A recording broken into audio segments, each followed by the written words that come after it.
tuned in to the Low and Boosted podcast. Hit follow on every platform, Facebook, Instagram, and YouTube, Low and Boosted. Like, comment, subscribe, and at the starting of the week, at Summit Talks, you'll hear them speak. It's only Monday. I love you, overlooked and unappreciated. You see, you can reciprocate. I got delicious taste. You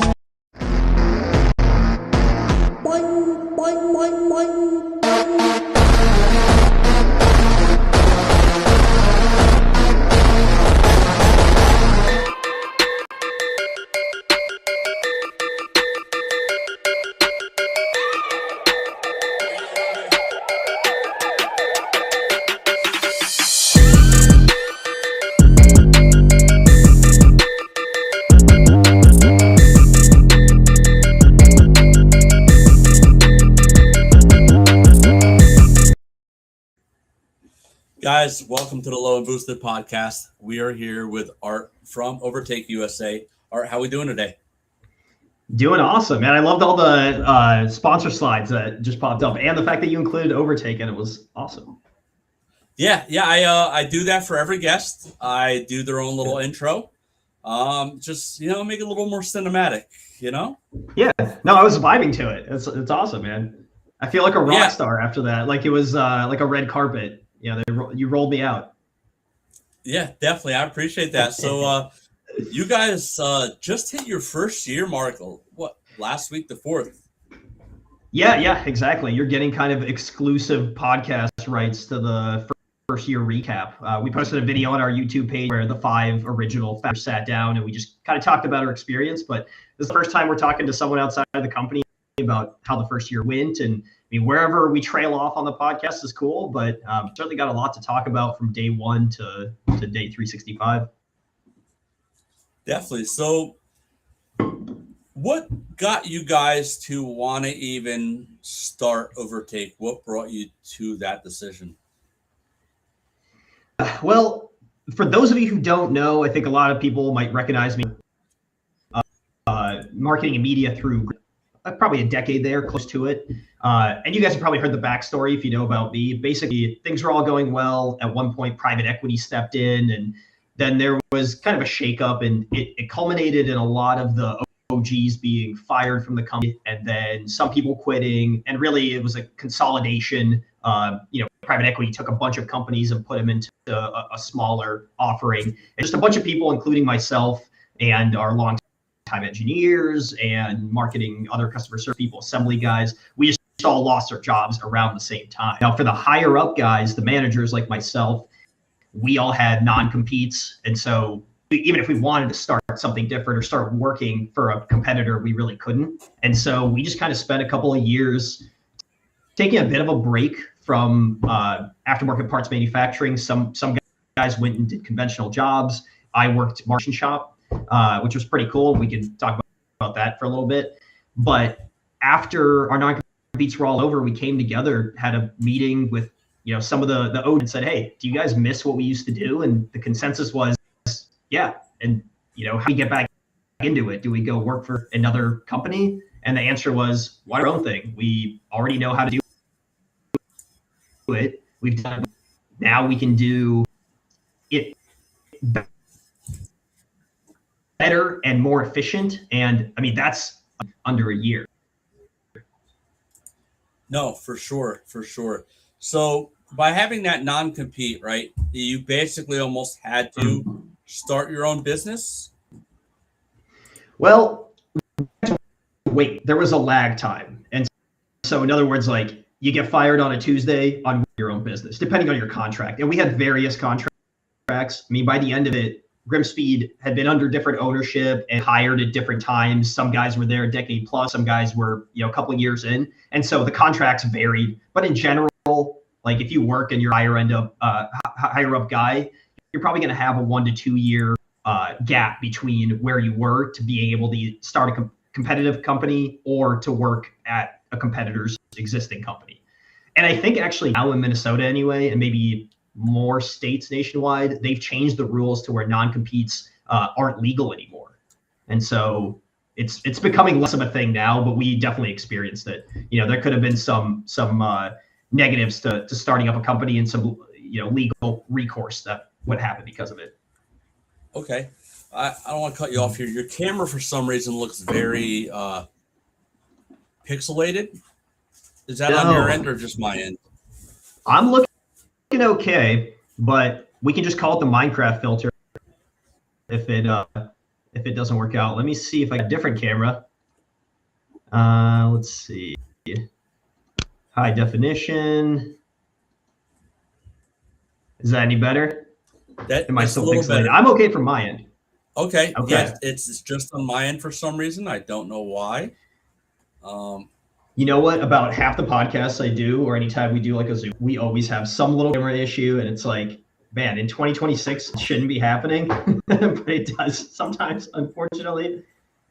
Yeah, it's internet. You know how it is, but you are a little bit better. So let's continue. As I've worked through several of these problems. It happens, like you said, all the time. What's nice if anything like me, when I do podcasts or if I listen to podcasts, I literally just throw them on and maybe have my phone next to me and I'll like peek down at what the people are talking about. But generally, I just like to listen. A lot of people, they'll be hearing this at the gym, maybe they're driving. So, even if you don't see me well, hopefully you hear me. No, for sure. That's a lot of people. They put it on, they tell me, and they put it to the side and listen to it. They don't even watch the video. So, now your first year, looking at your first year, what is the thing that surprised you the most throughout this first year? Oh man, there was a ton of surprises. I mean, when you start a new business, you really don't know what you're getting into because, let's say I did something totally different. Let's say I got a water bottle here. Let's say I started manufacturing water bottles, and you get into that industry and you look like, okay, what's the competition? What's my relevance here? Like, what do I make that sets myself apart from everyone else? Obviously, companies have to start a social media to be relevant these days. They have to get on other people's social media, like I'm doing the podcast with you, and advertise their company. The question mark is, well, is anyone going to care? And the surprise is, how long is it going to take? Am I going to be in instant success overnight, or now and we've barely grown? And on day one, I mean, everything was up in the air. Now, the saving grace that we had is our guys are recognizable from media from the old company. Myself probably being at the head of that, just because I was on so much of the Grimspeed social media. So people instantly recognize me. They also recognize the story. The private equity shakeup not only happened to us, but it happened to a bunch of companies. Modern Automotive Performance, MAP, the local company that had something very similar happen. And then a bunch of large companies, Hoonigan, Donut Media, and just Wheel Pros, I believe, like a bunch of companies just started going through the same thing. And everyone started figuring out like, okay, there's a reoccurring pattern here. And so because they picked up on that narrative, they understood a message right away. So my surprise, I think the biggest one right away was how many people get the message that we're trying to get across. Like, hey, we got dealt a bad hand. We were all enthusiasts working for a company that we loved. And one day we didn't have that anymore. And so we just wanted it back. And we didn't want to move across the country to work at other shops. We just wanted to be able to do it for ourselves.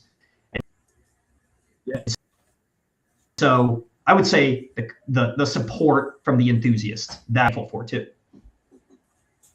No, definitely. I mean, and getting that support, the good thing was that you guys were already known in the industry. It's not like you just popped into it. So it gave you guys a little bit of the edge and a little bit of a head start because you were known, which is good. I mean, it's fantastic. And our reputation preceded us in a good way, in the sense of like, not only did they know us from but they knew indirectly, like our lead engineer, Chase.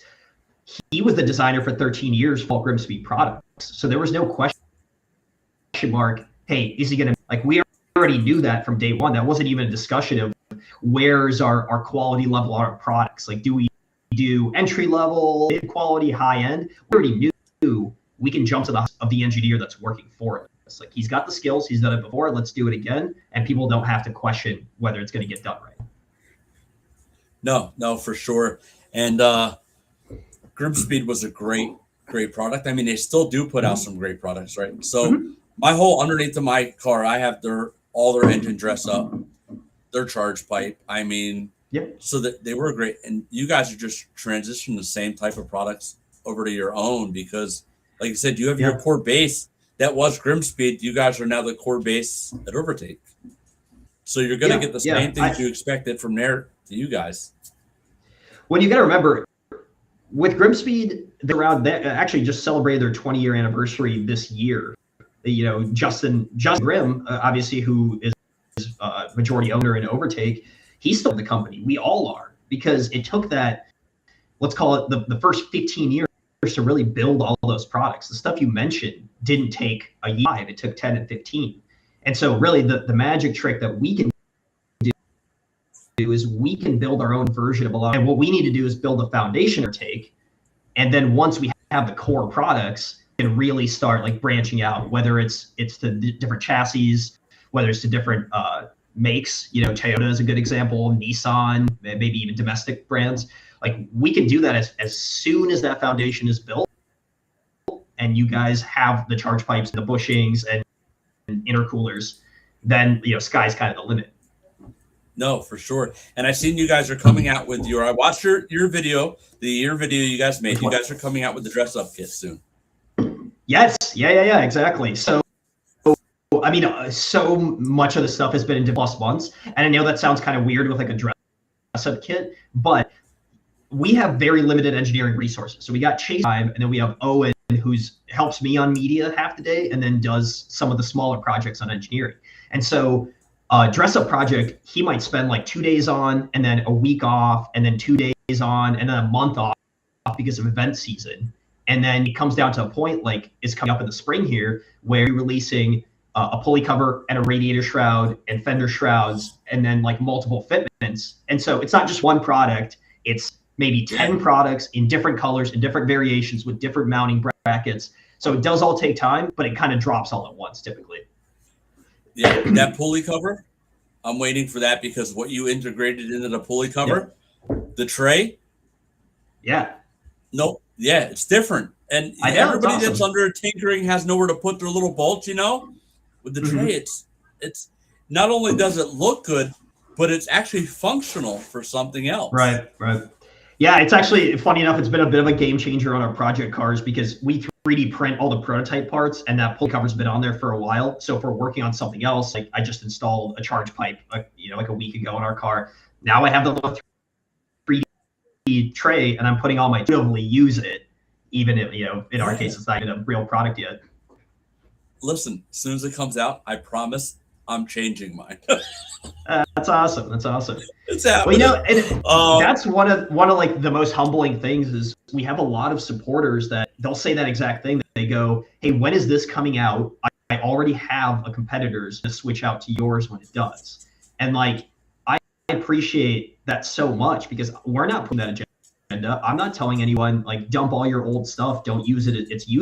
They're just coming to us and they're like, "I want to represent," and if that means supporting you guys by buying, a 7 pulley cover and then tossing the competitors or putting on a different cover, I mean, that means a lot to us. That's super cool. They don't have to do that, but they do. Yeah.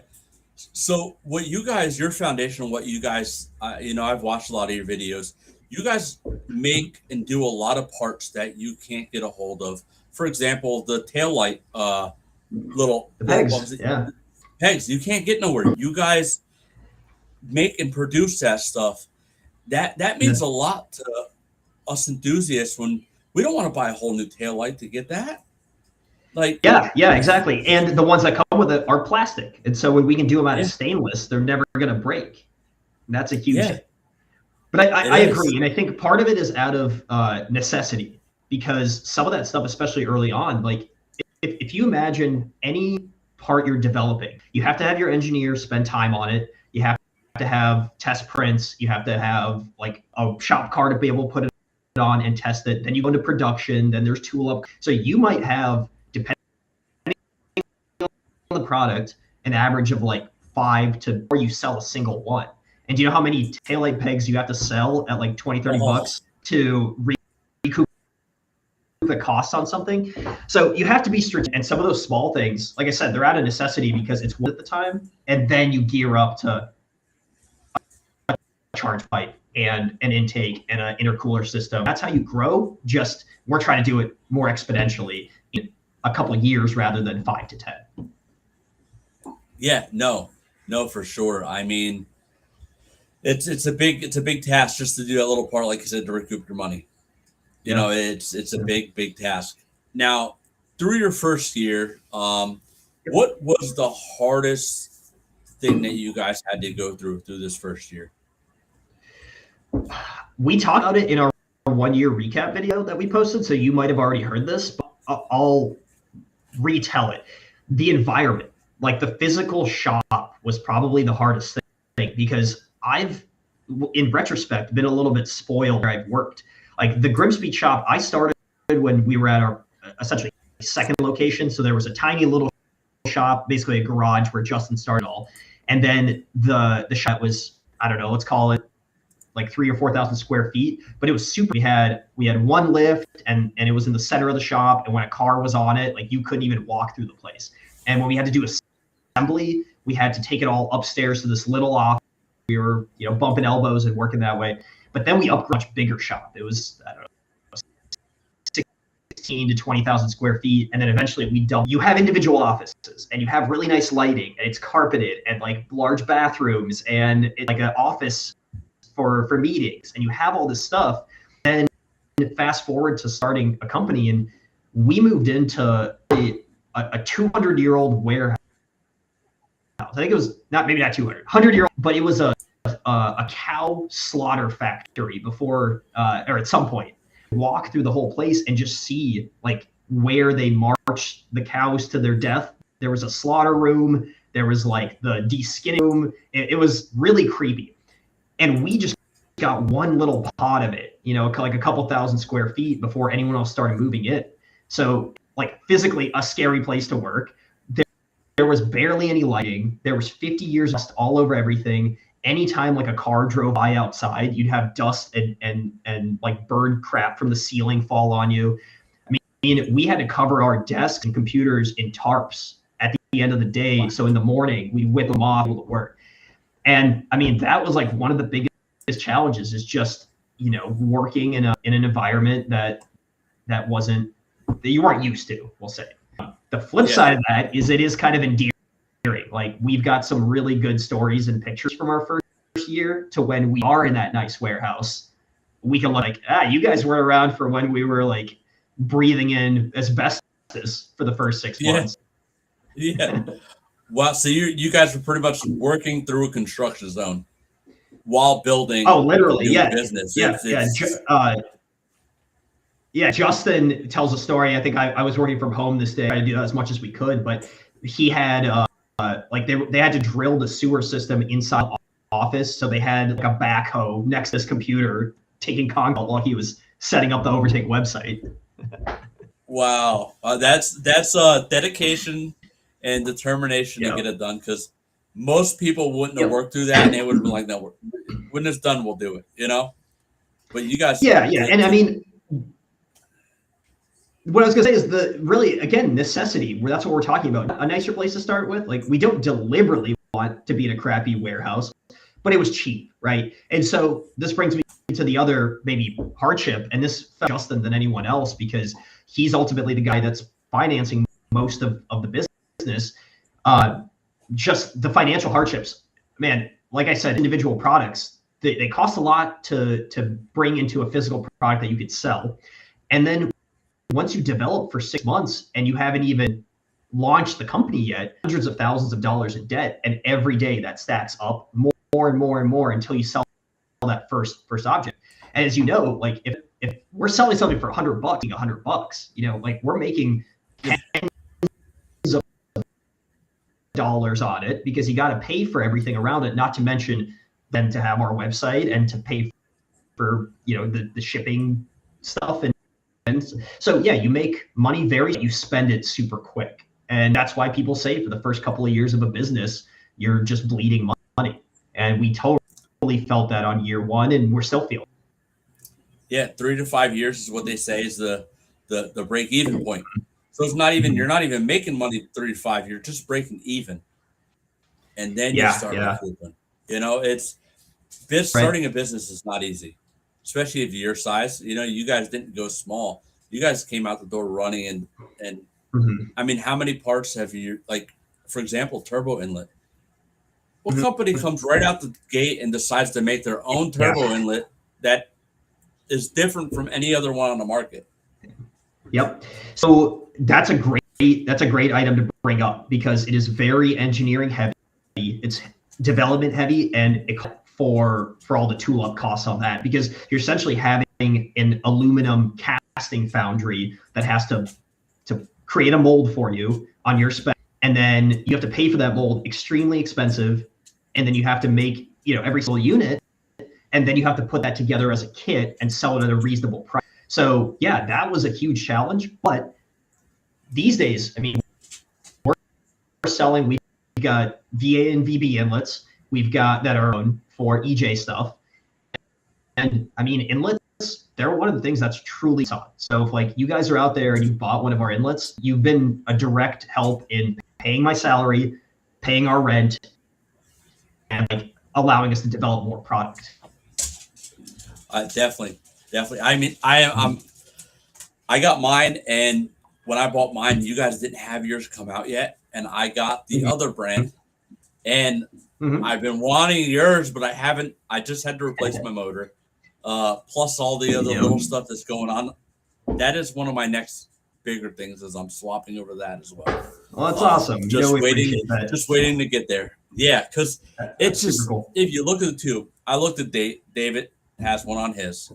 And if you look at his and you look at the one I have on mine, the craftsmanship and the durability of it is just night and day. There's no comparison to it. There really isn't. And you guys did the thing on that. I mean, you really did.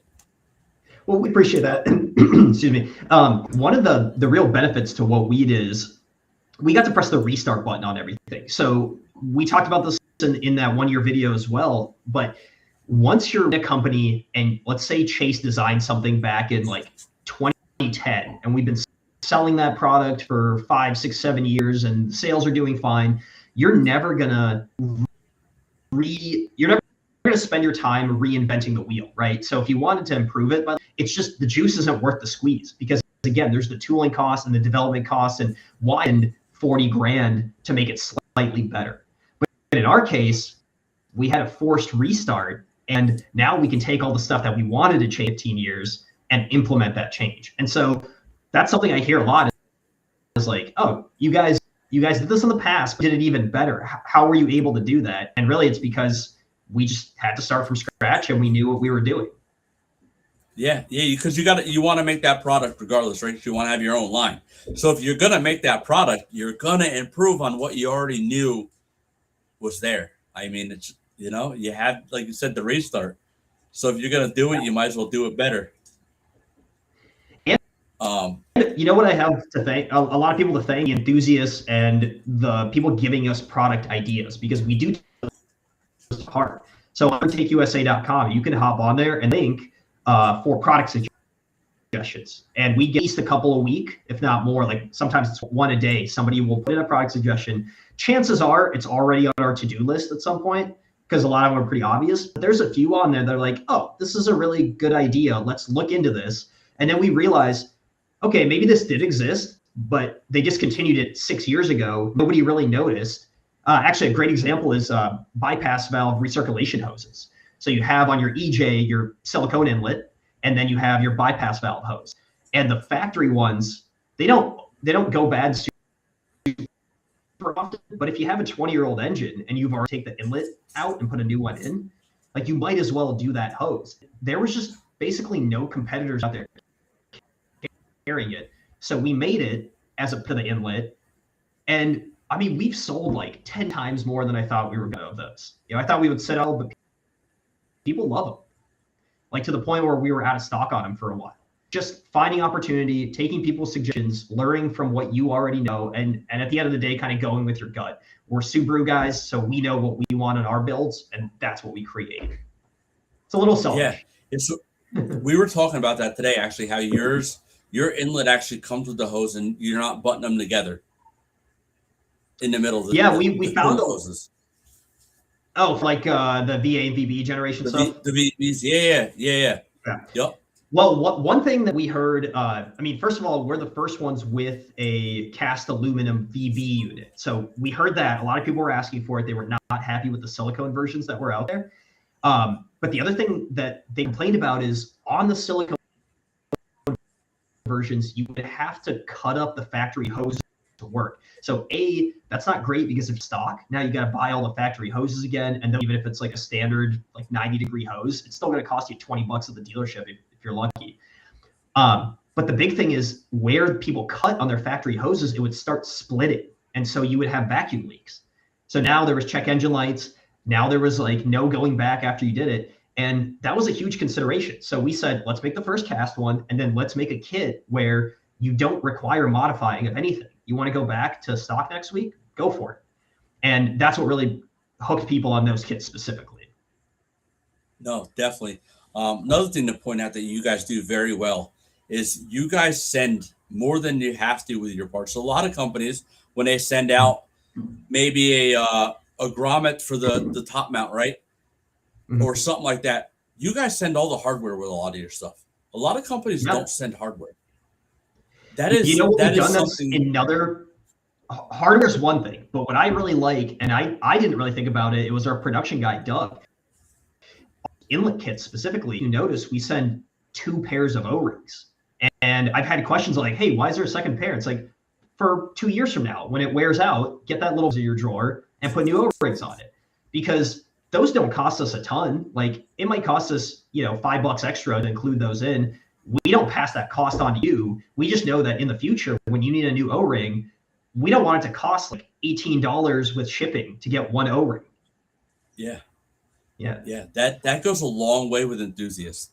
It goes a long way because it just shows that you care and you're looking at the long term. You're saying our product's going to hold up, but you're going to need this O-ring because they wear down. Right. It's phenomenal. You can't ask for anything better than that. And this also from the customer service things, it makes me think. But we get a ton of calls, and I have throughout the years where people say, "Hey, thank you for the product," because if you have a kit of 18 things, somebody might just need one part out of that kit. You'd be surprised how companies don't give you the time of day to sell you that. And proprietary items like O-rings can be custom sized. Flanges or little pieces, bolts can be custom spec to that stuff. And I don't want you to not be able to run a $300 kit because you're missing a 15-cent bolt. Yeah. No, for sure. Like right now, I'm missing a washer on my dress-up kit. I can't get one. Mm-hmm. I've tried. Yeah, that always sucks. But that's okay because I'm going to go with the new pulley cover, and I will have the extra ones off there to go onto my shroud. So I'm all right. Thinking ahead. One thing we were talking about, and I'd have to double check with Owen if it's still in the plans, but we're going to do like a dress-up washer with the dress-up panels or shrouds. And I think we'll have little baggies of the separate dress-up hardware from those that you could buy, like 6 of them or 10 of them or whatever. So you can just put up replacements if you lost one or something. But it's just like a cool little thing. If we're going to make them anyway, why not make 200 more and then have those as individual ones for people that want them? Yeah. No, for sure. I mean, it just makes sense. Now, you guys too, also going into your first year, right? You've done a lot more than a lot of companies do when it comes to traveling to the big Subaru shows. You guys did everyone but Texas, correct, this year? So we sponsored Texas, so we technically still qualified as like doing 100% of them as far as Subi events was concerned. That's why we got our nice little trophy at the end of the year for being a standout vendor. And that was really, that was a hard push. Back in the Grimsby days, we would do all of the events under my watch, marketing manager. The first thing I did on the signups is 6 events. And then we scheduled them out and we made sure to be at each on the ground. And we would have a 4-man team, sometimes 5 if it was like wicked big meet. And we'd be selling stuff and we'd be, recouping some of the costs, but ultimately each one of those trips was a financial loss. Really why we did it was, like you get marketing and advertising from it. That's great. But it's the goodwill that's generated. I talk to people like yourself, or whether it's on Instagram, on DMs, or people email us, or they comment on videos all year long. But what is the most special part is being able to shake hands with that person, talk to them in person. Like sometimes I'll go to the side and just spend 5-10 minutes with somebody that I've been talking to for the past year online. And that goes such a long way for them and for myself too. And so we knew from day one of Overtake, we needed to do that. We wanted to do it. And year one was, instead of 4 or 5 guys, it was myself and Owen for all of the trips. And not only are you going to these and you're doing like the job of a 5-man crew, but then you're coming home and you have a new business to grow. And so you're like, what did I miss for 4 days that I have to catch up on? Communication and orders and product development and all that. This year, because we were able to grow our team, we just hired on Ian, and now Doug, our production and purchasing guy, is a little bit more free up. We're going to get back to the 3- and 4-man crews. We signed up for all 6 events, including Texas, and we're going to be buying our tickets pretty soon here, expanding our display, and we're just going to be out there in full force again in 2026. I'm excited. We have June 7th. We got Wicked Big Meat. Yeah. I'm excited. I am going out for the first time, and I do have a club booth set up. Sweet. Like I said, awesome. Are you going to do a live podcast from it? I'm gonna try. I'm gonna try because there's 3 of us right now from my chapter. So I'm part of Team Subi Squad out of California. I'm the president of the 570 Subi Squad chapter, and we have a booth for Wicked Big Meat. We have a booth for Boxer Fest and Subi Fest Florida. So I'm hitting all 3 East Coast. I know at least 2 of us are doing it, but I'm doing all 3 East Coasts for the first time, and I'm doing it underneath the club, which is going to be phenomenal. I said I just started. Yeah, just started it. Not even a month ago. We already grown 11 members. We already got. I'm going to make an announcement today. We have our first meet that we're going to be doing, a charity meet. I'm going to announce that here in a little while to let everybody know. And I just want to do, like I said, grow in the community and enjoy everybody that I meet and talk to, because it's what I enjoy. It's why I do this. Dude, clearly, you would be putting in all this hard work if you weren't a true enthusiast and truly passionate about this. And it does make me think, coming back to Overtake, to the industry, getting a fresh look at it, notices maybe this is like a post-pandemic thing or post-private equity thing. I don't know, but it seems like there's a lot of people like yourself, like us, different groups and companies and clubs all coming back out. Like we're building what feels like the golden age of Subaru enthusiast culture again, because I got to see it pre-2020 the strongest, and then it really flailed there for a while. I mean, I could speak locally here. Our local Subaru scene not been super strong over the last 5 years, but now the wheels are starting to turn, and I have a real feeling like we're back in it, and it's serendipitous that it happened at once. Yeah, we were just talking about this, and it's actually one of the questions I have on my screen here. I was going to ask you what difference you've seen over the last few years going from one company to what you are now in the car culture and with the enthusiasts. And it's like a respark. It totally is.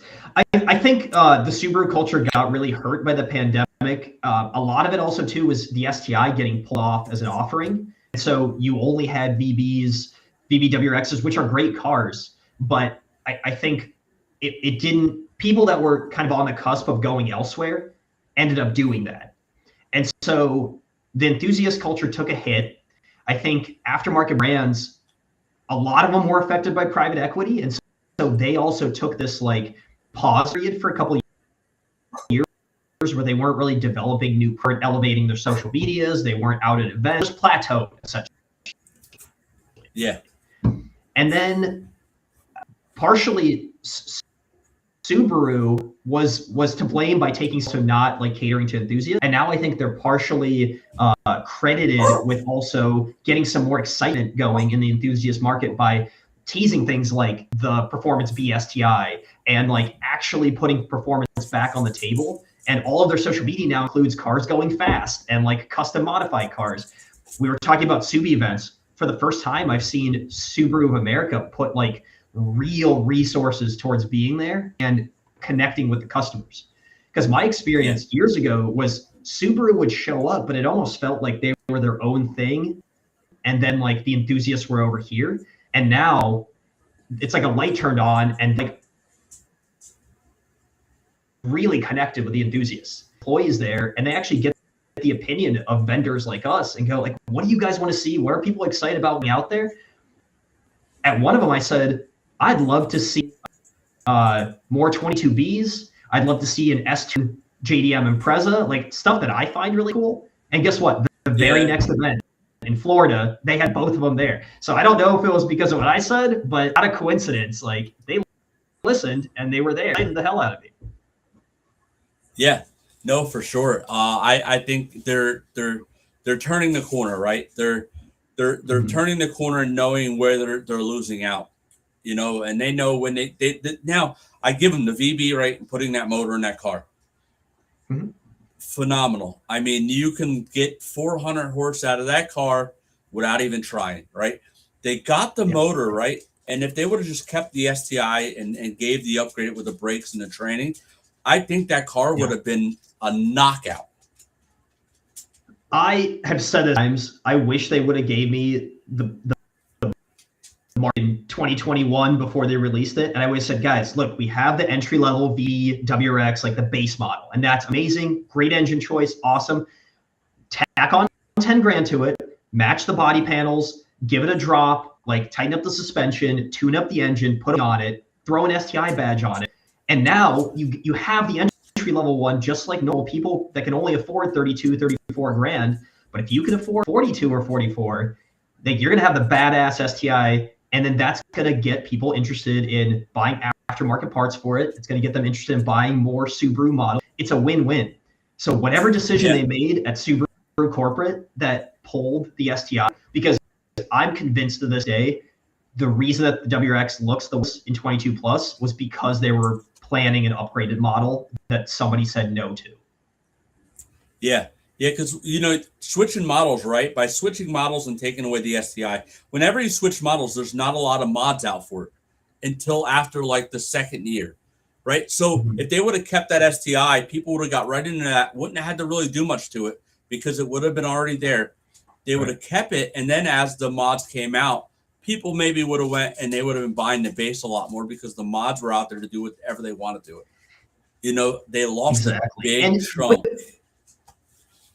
The really upsetting part about this is they've done it before, and it's worked time and time again, because the Impreza and the WRX and the STI were mostly always based off the same model, and they always did it. I mean, just think about like 93 to 01 generation GCs.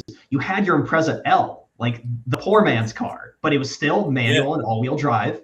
And then you had your 2.5 RS, and then in Japan you had your JDM turbo models, and it's like, man, you gave us all the offerings, and so people could choose what they wanted to be in. That really fueled the enthusiasm for the cars. And then you did it in 2002, and then you did it again in 08, and then like even 15 plus still had the STI. So why did you drop the ball in 22? I don't know. Yeah, it makes no sense. I mean, they'll never say why they did it. We'll never know. But at least they're trying to come around the corner. Yes. I have high hopes. I'm one of these guys. Call me crazy, I don't know, but I'm 99% convinced the Performance B STI will be a production car. I think there were far too many hints, and it was far too production a concept car for them not to be developing it right now and releasing it as soon as 2027. We'll see a new STI based on the Crosstrek platform. Now, being a company that does aftermarket parts, do you guys get any insight on any of this before it happens to try to start getting some parts ready?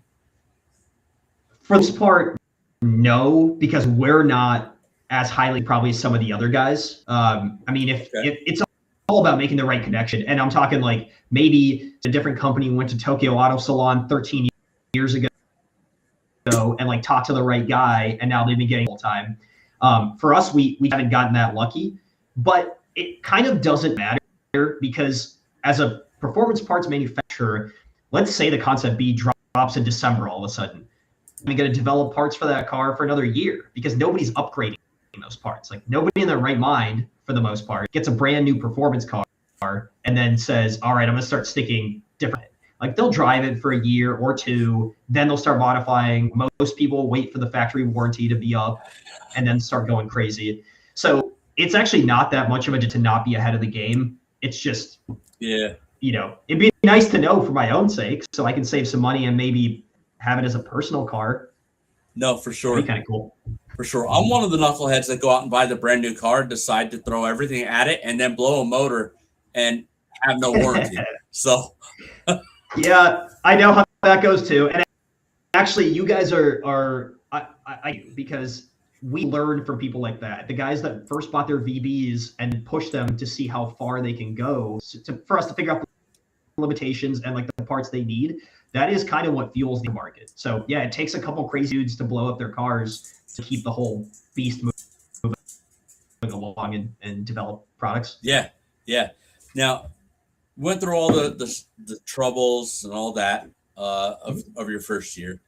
What was you said the best part of your first year was all the feedback from everybody, the support from everybody. Going into your second year, what are you guys shooting for? I think the next level of product introductions. I don't even want to say product development because we're pretty much at the final stages of development on larger stuff. So you guys might have heard us say in past videos, it's not like started intercooler development next month and it's going to be out in 2 months. We started at day one of the company or even sooner. Intake systems are a great example. Like the VA intake system, which I've started teasing just a little bit, if you pay attention. It's a badass system. It's awesome. We're in the testing phases of it. So the current intake has been in development for close to 9 months. And prior to that, Ace was working on a different version of it that he ended up scrapping. So let's call it close to a year. But in all of that, we are going to be putting out, I think late spring, early summer, you're going to start seeing intake systems, intercoolers for EJ and FA 2.0 and 2.4. Next, like we just released a charge pipe for the VA and the VB charge piping pretty soon. And so you have a lot of these like longer term projects thing. And what that does for our company is it takes it to the next level of like average order value. So in other words, when we first started the company and we're selling like t-shirts and things and little stuff, you could take me $50. And like $50 per order does not pay the bill. There's a certain amount that does, whether it's like $250 or $350 or whatever it is. But by selling the larger product, that's how you get there to where every month we're not losing money. So you guys get better offerings. We get to not lose money every month. And then we become at that point a real company. So I think year 2 is Overtake becomes a real company. That's going to be kind of the theme of like the end of the year. And then, there's a million other things that we're striving towards, but really it's a lot of the formula that we've nailed down. We want to listen to what people are. We want to create the best version of it. We want to have as little mistakes as possible. And then when those mistakes happen, we remedy them as quick as possible. Scale up our customer service to we've always had, I've taken pride as typically leading customer service, sales, and marketing. We want to have like the best grassroots customer service possible. But it's easy to do when 2 or 3 people are emailing you a day. It's a lot harder to do when 20 or 30 people are emailing you every couple of days. And then you have like your DMs and like people walking in and buying parts. So scaling that to be able to provide the same customer service, same product quality, same speed for shipping, and just like the level of media when we get exponentially busier, those are like the big goals. And they're sometimes easier said than done, but it's priority for us. So we always emphasize it. Definitely. And I will tell everybody, yes, email them if you want a faster response because they get DM'd like crazy and it gets lost. Yeah. DMs are tough, man, because they don't stop, but the format is really tough. Like, first of all, it's on your screen. By the time I'm done with the day, like my neck hurts from craning down and answering all of it.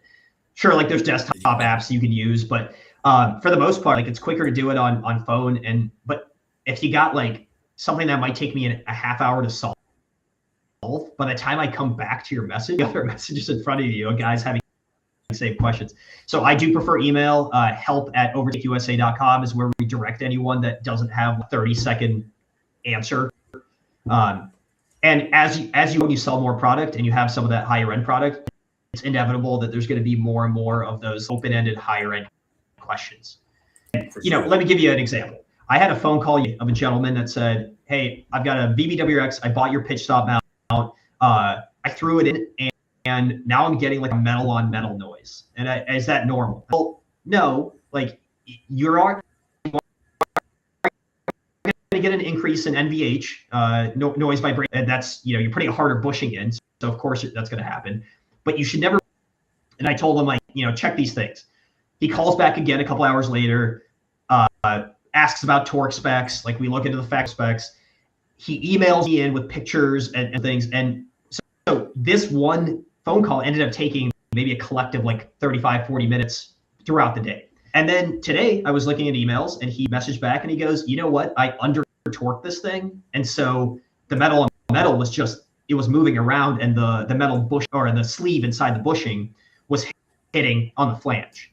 And he's like, "I torqued him down the supposed to be, and we're all good now." So that was a problem solved. But man, like 3 or 4 back and forths through phone, through email to solve a relatively easy.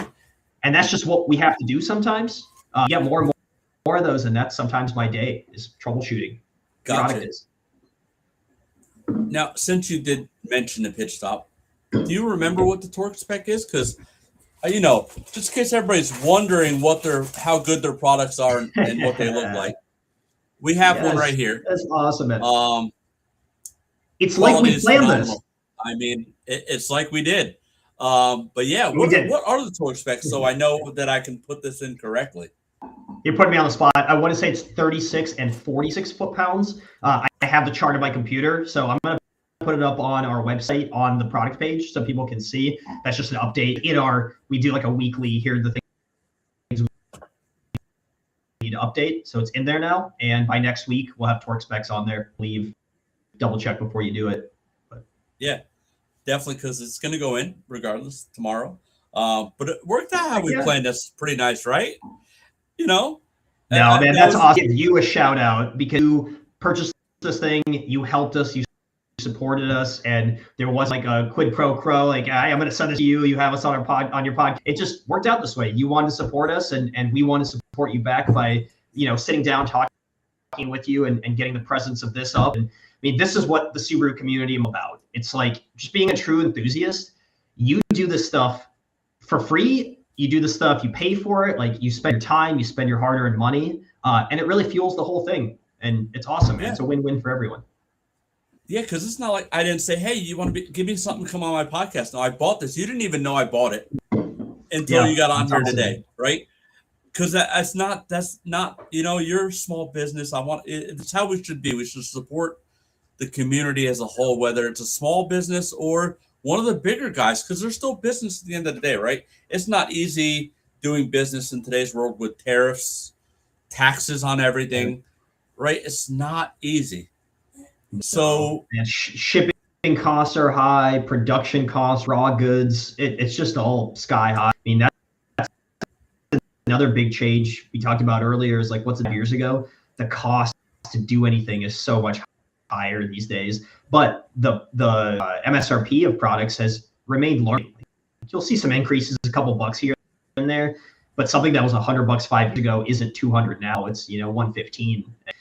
Yeah, that's a tough part of this, but there's still like margins to be had in this stuff, and there's ways to do it. And it's at the end of the day, people buying them is what keeps us employed, making videos, being able to hop on podcasts. Like it gives me a career, and so thank you for doing your part in it. Yeah, no, for sure. Again, thank you guys for giving me the opportunity. How it worked out that we planned this before the end of the year, and then we really planned it right at the beginning, and it worked out. Like we didn't plan to be here right after your first year, Mark.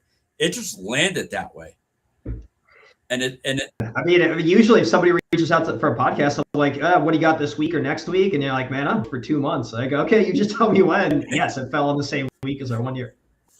Yeah, I'm booked out till the beginning of next month still. And I stopped booking because car season's coming in and I need to figure out how I'm going to work doing this and car shows, because I can't do this and not be active in the community doing car shows. Because then. Oh, and I alluded to it earlier. If you could do a live stream from Subi events, from those, it would be well worth your while. I would just suggest having, dedicated internet for that, because it's always tough with service at those events. But otherwise, like, I see walking around doing a live stream, and it's cool because people that don't get a chance to the side of the country can still tune in and kind of live vicariously through it. Cool. Yeah, I'm going to set it up at the booth and do one where I can interview people walking by and also do a walk around live. I've already got it all in my head, how to do it all. So now I want to, since we're back to the Subi Fest and back to that, what do you think about the decision on where they're doing Subi Fest Florida this year? They dropped that, 2 days ago? That's Cletus's thing? Yes. Right? Yes. Okay. So, I mean, it's awesome. I'm actually like wondering what kind of shenanigans they're going to be able to get away with, because from Subi events for rent space at a track, like they have some pretty stringent rules to follow, down to like they have their like the Huckster. They can't do all-wheel drive burnouts because it damages the track, the asphalt. And so if you do like a standing burnout anywhere, and I've been a part of some conversations where close to like the management of the track pulling the whole day. And so I hope we can get away with more shenanigans and just, have some like burnout stuff. Not a lot of Subarus out there doing burnouts probably, but if it's Cletus, he's going to bring something crazy. I wouldn't be surprised if he's building something specifically for the event. So I've got high hopes for it. Florida, there's always that. I was going to say there's always that like the Florida mentality. For some reason, we like dial it from a 9 or 10 professionalism back to a 6. We probably have one too many beers at that event, and so I'm looking forward to it all in all. No, for sure. When I seen that they dropped that they were doing it there, I was like, okay, this is going to be a good one. So, and that was my decision to go. Yeah. Because I live up Pennsylvania, to drive all the way down there. I had to have, I got my kids down there, so I'll go down there for that too. Because I lived down in Florida for 13 years. I lived down by Bradenton. I've done all that. So when they said that, I was like, oh, okay, now I have to go for that. Because I know they're going to do something good. Just with being at his spot, it just, It's going to come. I've always loved the Florida event. In years past, it was the end of the event. So for us in Minnesota, by the time we were, like, it's 30 degrees here. And so for us, it's a bit of a holiday. And we made some really great memories with events, guys. I've gotten to know them over the years, and we'll go hang out with them and hit the beach and grab drinks and do like this year shindig. And it's awesome. And so I think this year is going to be a little bit of that and a lot of bit of just like excitement for a new spot and just that feeling of, we could be a little more loose than that. No, for sure. It's going to be fun. It is. Before we get off here, is there anything that you want to leave off with to say? I know everybody could find you on every social media platform at Overtake USA, overtakeusa.com. Anything else you want to leave off with before we jump off here tonight? No, ton of it. I mean, I'm trying on these new podcasts not to go super back into the past. Like, we had a little bit of a sad past, but we're far past it. Just looking into the future, especially with year one in the books. I'm looking at like all the exciting stuff that we get to do. For me, it's feeling like I'm back and better than ever personally. I can say that for the other guys that are working with me, the company itself, we've got really exciting stuff coming up. Some of it we're going to start teasing really soon. So if you guys are following on social media, you're going to get to see a lot of it. And then like mid-year is going to be huge for us for product releases and event presence and all of that. And so I mean, we're trying to do things that we're already doing good, even better. just being part of the community, being enthusiasts, being thankful that I can, and on a personal note, I've got so many personal projects, Subaru projects that I want to do, law projects and like crazy things that have been on my mind that I had to put on the back burner that now they're getting reignited again. And I'm like, oh man, I can't wait till we do some really cool stuff that I've been thinking about. Yeah. So for us, it's just the beginning. We're here for the long haul, and we're just thankful that we're being recognized by people out there and podcasts like this. So. No, for sure. Thank you guys for caring the way you do and putting the time and effort into all the little things that matter to all us enthusiasts. It means a lot. You guys have a bright future because you do the right thing for the enthusiasts. Before we leave off here, guys, I want to announce I have my first show coming up for Low and Boosted Shows. We are doing a meat/bagging event for a wonderful company here in the Pennsylvania area called Chop Out Hunger. They basically make weekend food bags for children, and they give them out to the schools for kids to take home on the weekends so they don't go hungry on the weekends. It's going to be July 24th, 6 to 9 p.m. Donations are welcome. We are going to ask people if they want to come while the meet's going on to volunteer and help bag food. We're going to do 50-50 raffle to raise money for them. Anybody that wants to reach out and sponsor the event to help out, all proceeds are going to them. Any show that I go further doing this year, everything is going to them. I'm doing shows that are going to be completely nonprofit, going right to them because I want to get back to a community that is helping kids. So I'm going to pop up a picture here so everybody can look at it before I go into our closing segments here.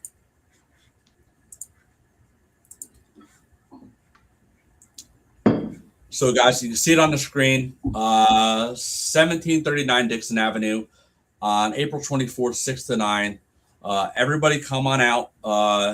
570 Subi Squad, which is the club I am in. We are the club that's sponsoring this. Come on out, check it out. It's going to be a great time for a great cause. This is just the first of many that is going to come. But I appreciate everybody for tuning in tonight. Everybody have a great night. Art, stick around. We'll talk as soon as we come off of this. And guys, y'all have a good night. Art, talk to you. Thank you very much. You're welcome. Take it easy, guys. You ready? Let's go. Yeah.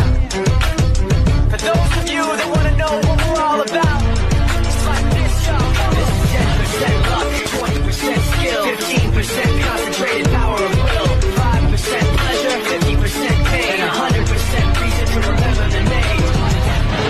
Fort Minor. Boing, boing, boing, boing.